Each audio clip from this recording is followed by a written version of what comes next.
सवाल। मैं हूं आपके साथ प्रीति रघुनंदन। शुरुआत करेंगे किस तरह से आधा हिंदुस्तान बारिश बाढ़ की चपेट में है, उन खबरों से।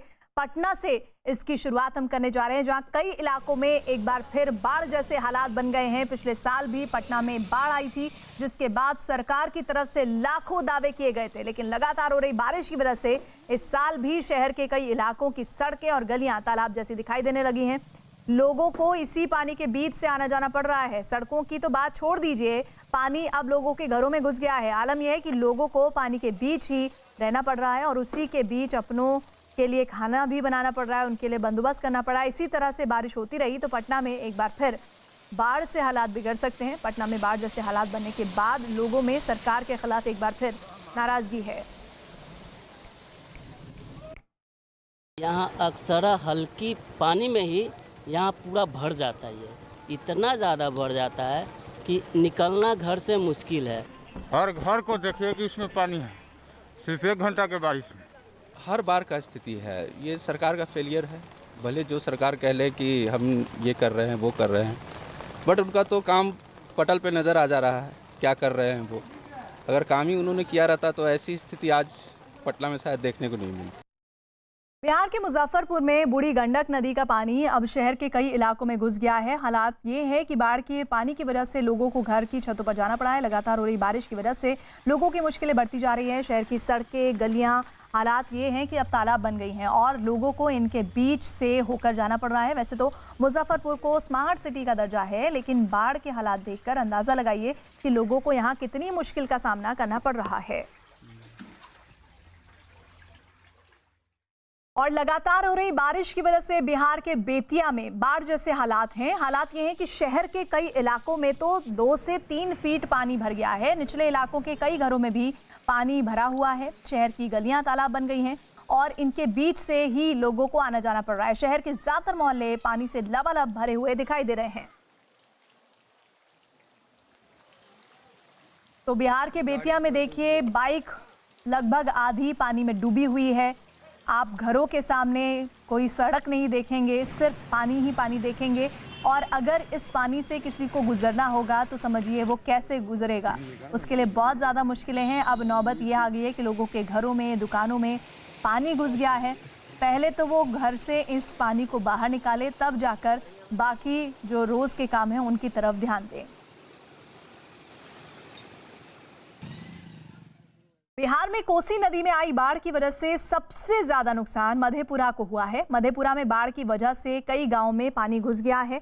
हालात ये हैं कि लोगों को या तो अपने घरों की छत पर जाना पड़ा है या फिर अपने घर छोड़कर ऊंची जगहों पर आना पड़ा है। हालात ये है कि बाढ़ का पानी घरों में घुस गया है और लोग अब स्कूल की इमारत में ठहर गए हैं, क्योंकि और कोई विकल्प नहीं है उनके पास। स्कूल की छत ऊंचाई पर है, इसलिए थोड़ी सी राहत है। अभी हम खड़े हैं मधेपुरा के खापुर गांव में, जो कि यहाँ पे आलमनगर प्रखंड में पड़ता है। और इसकी एक तस्वीर ज़रा देखिए। ये मध्य विद्यालय है और मध्य विद्यालय में पूरा तरह से जो है वो बाढ़ का पानी समाया हुआ है। पूरा विद्यालय जो है डूबा हुआ है। कैमरा पर्सन से कहेंगे कि वो आपको दिखाए कि ठीक सामने में जो है वो हाई स्कूल है, वो भी पूरी तरह से पानी में डूब चुका है। उसके बाद अगर देखें तो चारों तरफ जो तमाम जो गाँव हैं वो पूरी तरह से पानी में जलमग्न हो गए हैं। और ये कोसी की बाढ़ ने मधेपुरा के इस खापुर गांव को कितना नुकसान पहुंचाया है, उसकी एक तस्वीर है। अभी हम खड़े हैं यहीं के मध्य विद्यालय के फर्स्ट फ्लोर पे। पहले फ्लोर पे इसलिए खड़े हैं कि यहाँ पे तमाम जो लोग हैं उस गांव के, वो निकल करके यहाँ पे चले आए हैं और नीचे तक पानी भरा हुआ है। इसलिए सारी महिलाएं हैं वो सारे अपने सामान लेकर के जो है वो यहाँ पे पहुंचे हैं और यहाँ पे शरण लिए हुए हैं। अगर आपको अंदर की तस्वीर अगर दिखाएं तो इस कमरे में अब ज़रा देखिए कि सारी महिलाएं जो हैं बच्चों के साथ यहाँ पे शरण लिए हुए हैं। और ये घर के से तमाम जो चीज़ें हैं, ज़रूरत के जो सामान हैं, वो यहाँ पे देखिए। इनके बर्तन हो, इनके खाने का सामान हो, इनका जितना वो सामान जो है उठा करके ला सकते थे गाँव से जल्दी में, वो यहाँ पे लेकर के पहुँचे हैं। तो ये मधेपुरा का कह सके कि सबसे परेशान करने वाली जो तस्वीर है। आप लोग सब ऊपर आ गए हैं स्कूल के ऊपर? स्कूल का ऊपर घर में पानी है भरी छाती, भरी छाती पानी है, चूल्हा डूब गया है, कहाँ खाना बनाएंगे? यहाँ स्कूल में बना बना कर खाते हैं यहाँ पर। पूरे परिवार के साथ यहीं पे हैं? हाँ, पूरे परिवार के साथ यहीं पर है, स्कूल में। और बिहार के नवादा के भी हाल देख लीजिए। वहाँ नरहट इलाका है, कुछ गांवों से संपर्क इसका टूटा हुआ है। हर साल यहाँ पर नदी में बाढ़ आने की वजह से नवादा गया रोड बंद हो जाती है। गांव वाले सालों से प्रशासन से यहाँ पर पुल बनाने की मांग कर रहे हैं, लेकिन उनकी मांग को कभी नहीं पूरा किया गया। गांव वालों ने मिलकर आने जाने के लिए एक छोटी सी पुलिया भी बनाई थी, लेकिन बरसात में नदी के पानी का बहाव बढ़ा, वो भी बह गई। अब नाराज गांव वालों ने धमकी दी है कि उनके लिए पुल नहीं बनाया गया तो इस बार वो किसी भी राजनीतिक दल को वोट नहीं देंगे।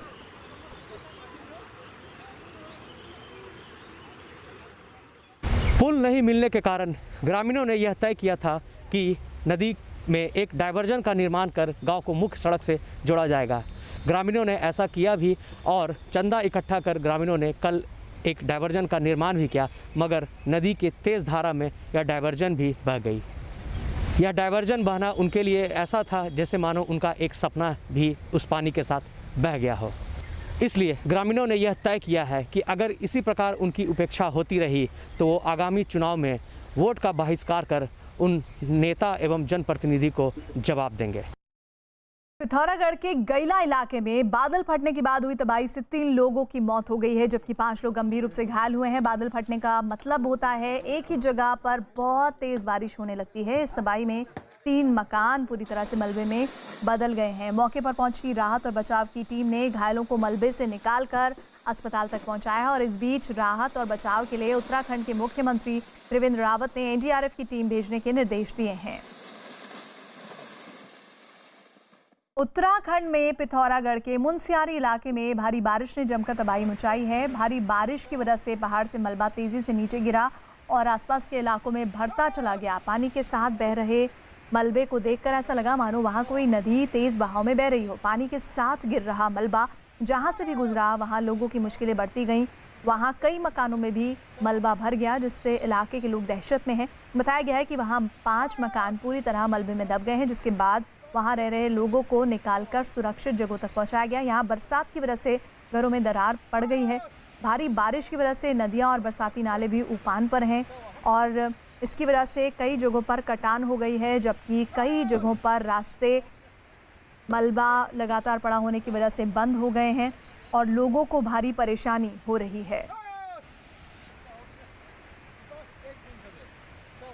पिथौरागढ़ के मुनस्यारी से एक और तस्वीर सामने आई है, जिसमें दिखा है कि भारी बारिश और पहाड़ से गिरे मलबे की वजह से वहां बने एक पुल का हिस्सा बह गया है, जिससे लोगों की मुश्किलें और बढ़ गई हैं, जबकि 5 मकान पूरी तरह मलबे में दब गए हैं। हालात ये हो गए हैं कि शहर की सड़कों से पानी ऐसे बहता दिखाई दिया है मानो वहां कोई झरना बह रहा हो।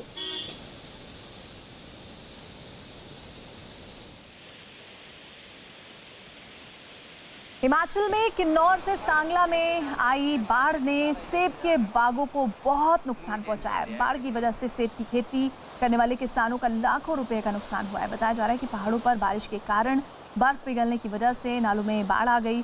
पानी का बहाव इतना तेज था कि सेब के बागों में जिस रास्ते से सैलाब गुजरा, रास्ते में पड़ने वाले सेब के पेड़ों को भी उखाड़ ले गया। जिस समय ये बाढ़ आई वहाँ कुछ मजदूर भी काम कर रहे थे जो बाल बाल बच गए। इस बाढ़ की वजह से सेब के बागों के साथ साथ आसपास के जंगलों को भी नुकसान पहुंचा।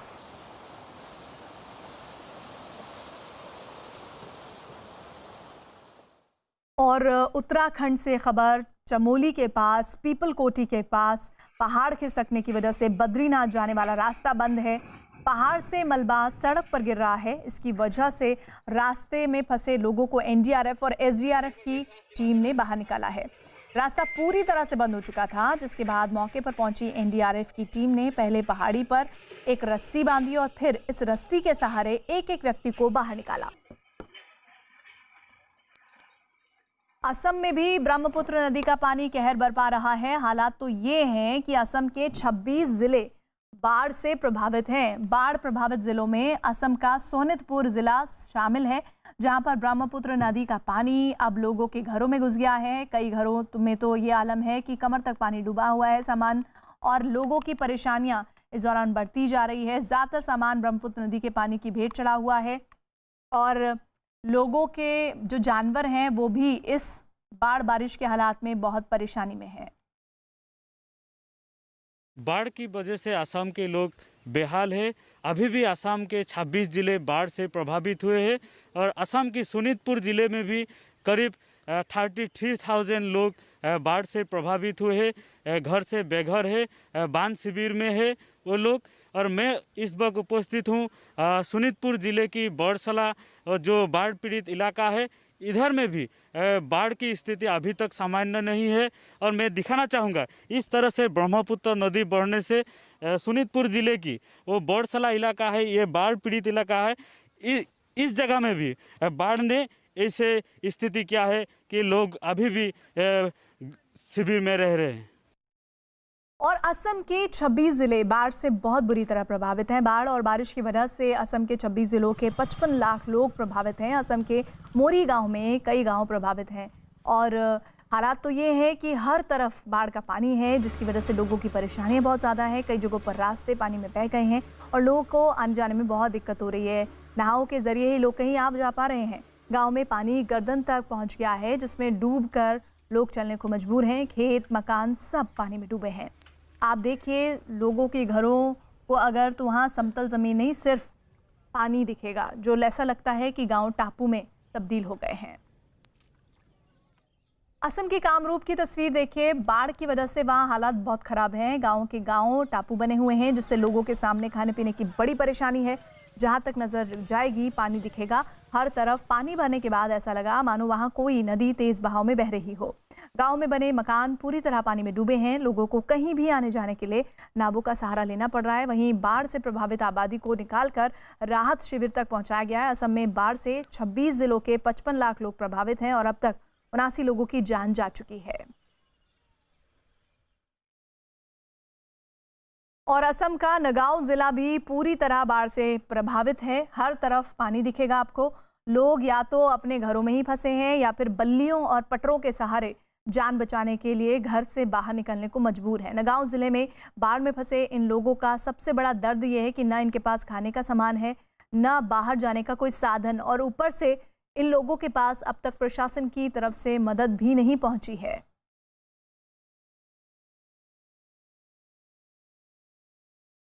और देश के कई राज्यों में बाढ़ से बिगड़ते हालात के लिए निपटने के लिए केंद्र सरकार ने 29 राज्यों में एनडीआरएफ की 117 टीमों को तैनात किया है। इसके अलावा एनडीआरएफ की 100 टीमों को रिजर्व रखा गया है। बाढ़ से सबसे ज़्यादा प्रभावित राज्य असम है, जहां पर एनडीआरएफ की 12 टीमों को तैनात किया गया है। असम में पिछले एक हफ्ते से चल रहे रेस्क्यू में अब तक 1,500 लोगों को बचाया जा चुका है। बिहार में भी हालात से निपटने के लिए एनडीआरएफ की 12 टीमें तैनात हैं। इसके अलावा महाराष्ट्र में एनडीआरएफ की 10, यूपी में 9 टीमें तैनात हैं। हम जब रेस्क्यू ऑपरेशन में जाएं, फ्लड ऑपरेशन में, तो एक एसओपी हमारे पास इन प्लेस हो, प्रोटेक्टिव गियर हो हमारे पास में, जिससे कि हमारे रेस्क्यूअर्स भी जो हैं सेफ रह सकें और जो रेस्क्यू जिन लोगों को कर रहे हैं उनकी भी सेफ्टी का जो है हम ख्याल रखें। इस सिलसिले में एक एग्जॉस्टिव एसओपी बनाई गई है और एसओपी को हमने ऑलरेडी जो है मानसून आने के पहले हमारी जितनी भी टीम्स हैं कंट्री में, जहाँ जहाँ मानसून आने वाले हैं वहाँ सब जगह कर दिया है और हमारी पूरी प्रिपरेशन इस सिलसिले में हो गई है। और यूपी के देवरिया के एक अस्पताल का वीडियो वायरल हो रहा है, जिसमें एक महिला अपने बुजुर्ग पिता को स्ट्रेचर पर खींचते हुए वार्ड की तरफ ले जा रही है। इस वीडियो में ध्यान खींचा महिला के 4 साल के नन्हे बच्चे ने, जो पीछे से स्ट्रेचर को धक्का देकर अपनी मां की मदद कर रहा है। आरोप है कि अस्पताल में स्ट्रेचर पर मरीज को ले जाने के लिए रिश्वत मांगी जाती है, लेकिन पैसा न दे पाने की वजह से मां और उसका नन्हा बच्चा खुद ही मरीज को स्ट्रेचर पर खींचने पर मजबूर हो गया।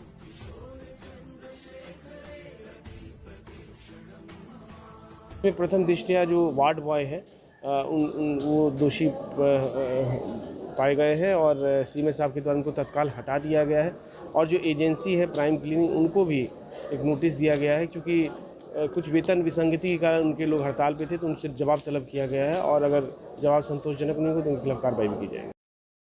कांग्रेस नेता पीएल पुनिया ने देवरिया की घटना पर ट्वीट कर योगी सरकार को निशाने पर लिया। पीएल पुनिया ने लिखा है, उत्तर प्रदेश की स्वास्थ्य व्यवस्था किस हाल में है आप इस वीडियो को देखकर समझ सकते हैं। शर्मनाक। दिल्ली एम्स में कोरोना वैक्सीन का ट्रायल शुरू हो गया है। 100 लोगों पर कोरोना वैक्सीन का ट्रायल किया जाएगा और पहले चरण में 18 से 55 साल की उम्र के लोगों पर कोरोना वैक्सीन का ट्रायल किया जाएगा, जबकि दूसरे चरण में 12 से 66 साल की उम्र में लोगों का ट्रायल किया जाएगा। तो 2 तरह के ट्रायल जिसके पहले चरण की शुरुआत हो गई है। हमने रजिस्ट्रेशन पहले से ही लोगों से आने शुरू हो गई थी। अभी तक एम्स के जो साइट है उसमें 1800 से ज़्यादा वॉलंटियर्स ने अपने आप को रजिस्टर करा दिया for this trial. We are now in the process कि जब लोग रजिस्टर करते हैं उसके बाद उनकी असेसमेंट होती है। In phase 1 it has to be done in healthy people between the age of 18 and 55 years. तो 18 साल से 55 साल की उम्र में जो हेल्दी हैं, जिनको कोई कोमॉर्बिडिटीज़ नहीं है, हाइपरटेंशन, डायबिटीज़, ऐसी कोई क्रॉनिक इलनेस नहीं है, थोड़ा ब्लड टेस्ट करके ये भी देखते हैं कि अंडरलाइन कोई प्रॉब्लम तो नहीं है। और एक बड़ी खबर आ रही है दिल्ली कांग्रेस के मुख्यालय से। दिल्ली में कांग्रेस मुख्यालय 24 अकबर रोड में बने सर्वेंट क्वार्टर में एक व्यक्ति का शव मिला है। बताया जा रहा है कि सर्वेंट क्वार्टर में रहने वाले व्यक्ति ने 3 दिन पहले खुदकुशी कर ली थी, जिसकी जानकारी पुलिस को देर से मिली। बताया जा रहा है कि आत्महत्या करने वाले व्यक्ति का नाम प्रकाश था। पुलिस इस मामले में जानकारी जुटाने की कोशिश कर रही है। दीपक हमारे साथ, हमारे सहयोगी जुड़े हैं। दीपक, क्या जानकारी शख्स के बारे में? देखिए प्रीति, 17 जुलाई से ये अंदर बंद था और प्रकाश जो यहाँ पर रहता था उसका बड़ा भाई जो है इसी सर्वेंट क्वार्टर में नौकर था और के अंदर ही प्रकाश ने अपने को 17 तारीख से बंद कर लिया था, जिसके बाद पुलिस को जानकारी दी गई। रविवार की सुबह लगभग 10:30 बजे पुलिस जब अंदर पहुंची तो उसके शव को वहां पर पाया गया। उसने फांसी लगाई थी। एक सुसाइड नोट भी वहां से बरामद किया गया। हालांकि पुलिस का कहना है कि उनका जो आपसी कोई झगड़ा था, इसको लेकर उसने ये कदम उठाया है और पूरे मामले की अब जांच की जा रही है। जी दीपक, तो ये जानकारी दे रहे हैं कि दिल्ली में कांग्रेस मुख्यालय में शव मिला है एक व्यक्ति का जो वहीं पर काम करता था, इस तरह की जानकारी मिल रही है। लेकिन कहा जा रहा है कि 2-3 दिन पहले उसने उसके शव को वहां पर पड़ा हुआ ऐसा माना जा रहा है, लेकिन अभी पुलिस को जानकारी मिली है। शुक्रिया दीपक।